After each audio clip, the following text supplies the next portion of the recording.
Welcome, dear listener, to Kirby's Battlemech Compendium. Written and compiled by Periphery et al., I am your orator Shrapnel. Join in the conversation on the Mech Warrior 5 Mercenary Facebook page, and check out Periphery Pence on Insta for Battletech eye candy. Entry 3. BNC-3E Banshee. Grandpa Geezer.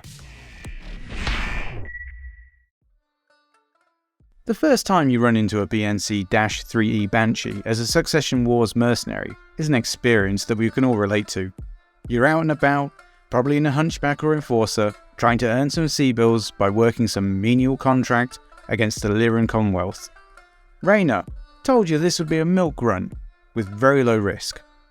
Suddenly an alarm goes off in your cockpit, sensors are indicating an enemy mech contact, sweat beads on your brow as you see the contact is registering as an assault mech. You're not prepared to go toe-to-toe with an assault mech. Even if you can take it down, you're virtually guaranteed to lose some mechs of your own in the process. The lumbering beast comes into view, a hulking monstrosity with a cockpit that seems to host a snarling grimace. The titanic foe pivots to face you, and your target computer finally spits out some data.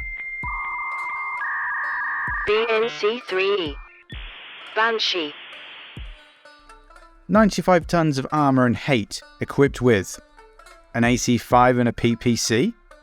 That's it? Surely this must be a joke. How can this 95-ton monstrosity be outgunned by a lowly enforcer?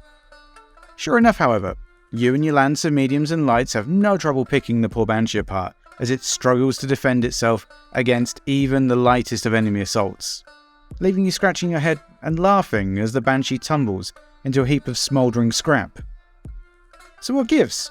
What exactly is up with the Banshee BNC-3E, and why is it such a poor performing machine, hopelessly outclassed on the battlefield? The answer has two distinct parts. The first is that the BNC-3E Banshee is on the battlefield because during the ravages of the Succession Wars, when humanity literally thermonuclearly bombed itself back to the Stone Ages, technology speaking, the various powers of the Innisphere became so desperate for weapons that literally anything and everything that had any weapons on it at all was pressed into frontline service.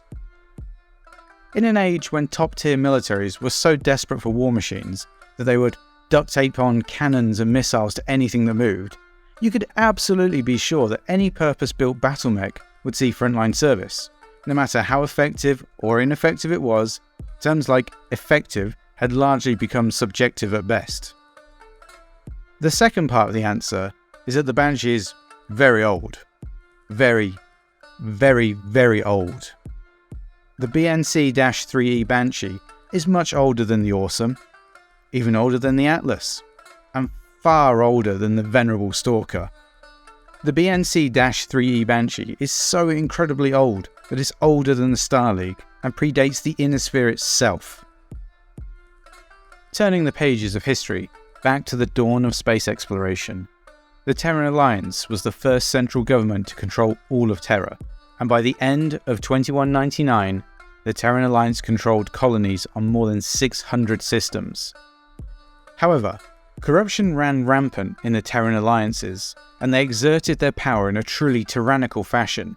As often happens with tyrannical regimes, their subjects rebelled, and the more powerful Terran hegemony was set up in their place. The Terran hegemony were much more benevolent rulers. However, their rule still depended on their ability to use their superior economy and manufacturing base to maintain a stronger military presence than any of the various subjugated factions of the quickly forming Innisphere. This led the Terran hegemony to be voracious purchasers of military hardware, particularly anything innovative that they perceived gave any advantage over their subordinates. This insatiable appetite for new weapons is what led to the development of the Mach-E, the very first Battlemech. The Mach-E first saw combat in 2439, and it was the pinnacle of military technology. Development of the second generation of hegemony assault mechs began with the Banshee in 2445, just 6 years after the Mach-E. And in 2475, the BNC-3E began production by what would eventually become Defiance Industries. This means the BNC-3E is noteworthy for being literally one of the first battle mechs ever designed. The only other mechs that have endured and are older than the BNC-3E are the Archer, which released production 1 year earlier in 2474, and the Wasp, which was introduced 10 years earlier in 2464. At the time of its development, thanks to its massive engine and thick armour, the Banshee was several magnitudes faster and better protected than any other mech in development, including the Mackie. However, the large engine and hefty armour left very little room for weapons, though it was actually fairly comparable to other mechs of its time. It seemed enough of an advantage that the hegemony ordered it into production, though its lack of firepower quickly became its undoing and new technologies and design quickly saw it utterly outclassed. Unlike the Wasp and Archer, mechs that have endured by being a triumph of good design and constantly staying in continual production, even up to the Succession Wars, being produced by the tens of thousands, the BNC-3E was only produced for 10 years and only some 5,000 examples were produced before the Terran hegemony ceased production due to poor performance in 2485. To put this in context, that means that every single BNC-3E Banshee you encounter in 3025 not only represents the most basic, simplest and oldest battlemech technology, but means each Banshee is at least 540 years old. Put this in a contemporary perspective. That is the same as soldiers showing up to battle in 2023 with military hardware from 1483. Knights in armour with swords versus modern mechanised infantry. How could over a third of the production run of a mech cancelled specifically for poor production survive for half a millennium to serve in the Succession Wars? Well, in large part, the BNC-3E survived in the same way the Charger did. While the Terran hegemony definitely were not thoughtful in their military procurement, they were also definitely not wasteful. Rather than waste a brand new, paid-off battlemech, most hegemony commanders opted to assign their allotments of Banshees to low-value backwater world garrison duty, or training cadres, where the Banshee was capable of either using its size and strength to pummel anything it couldn't outshoot into ribbons of scrap metal, or providing a decent platform for green mech warriors to hone their skills before being upgraded to more modern designs. Both of these duties meant the Banshee was unlikely to see any real combat, and combined with the extraordinary simplicity of the primitive technology, it lent the BNC-3E its exceedingly long lifespan. After all, why pay the high cost of a replacement mech if the Banshee was more than capable of fulfilling its sedentary role and had been paid off for several hundred years? By the time the Succession Wars came around, it cannot be stressed enough how desperate the major factions were for any weapon at all, resulting in the ancient Banshees being pulled from their far-flung remote worlds where they had resided since the dawn of the Inner Sphere and pressed into combat against mechs several centuries more advanced.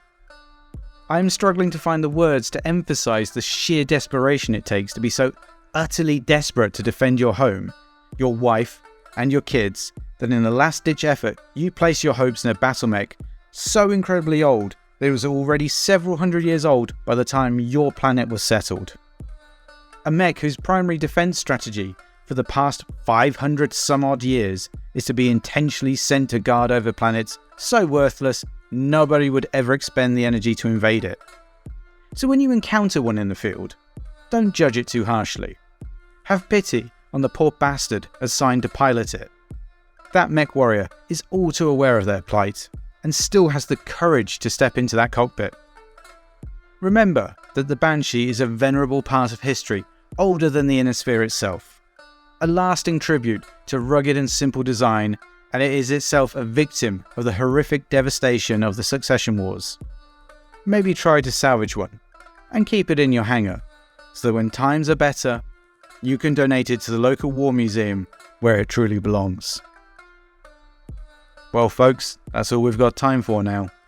If you like this series, give a thumbs up, subscribe, hit the bell. If there's a mech you would like us to cover, leave a comment below. Don't forget, check out Periphery Paint for his latest projects, and I'll see you all on the next episode of Kirby's Battlemech Compendium.